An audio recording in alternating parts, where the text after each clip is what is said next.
Army chief general سید عاصم منیر نے جنوبی وزیرستان کے علاقے شیروانگی کا دورہ کیا۔ کور کمانڈر پشاور نے آرمی چیف کا استقبال کیا۔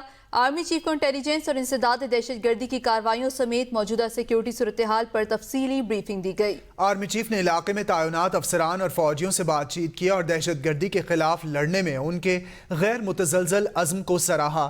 آرمی چیف نے اس بات پر زور دیا کہ دہشت گردوں، ان سے وابستہ افراد اور پاکستان کو غیر مستحکم کرنے کے دشمن ایجنڈے پر کام کرنے والوں کو ریاست پاکستان کے سامنے ہتھیار ڈالنے تک ان کا شکار کیا جائے گا۔ آرمی چیف جنرل سید عاصم منیر نے کہا کہ پاکستان میں مکمل امن اور استحکام واپس آئے گا۔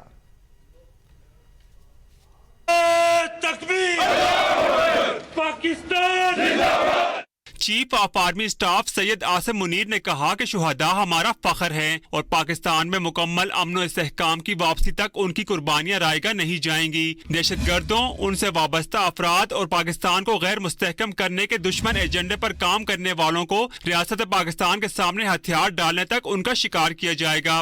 آرمی چیف نے علاقے میں تعینات افسران اور فوجیوں سے بات چیت کی اور دہشت گردی کی لعنت سے لڑنے والے جوانوں کے جذبے کو سراہا۔ گزشتہ روز جنوبی وزیرستان میں 6 بہادر فوجیوں نے دہشت گردوں کے خلاف بہادری سے لڑتے ہوئے شہادت کو گلے لگایا تھا۔ قبل ازیں آمد پر کور کمانڈر پشاور نے آرمی چیف کا استقبال کیا۔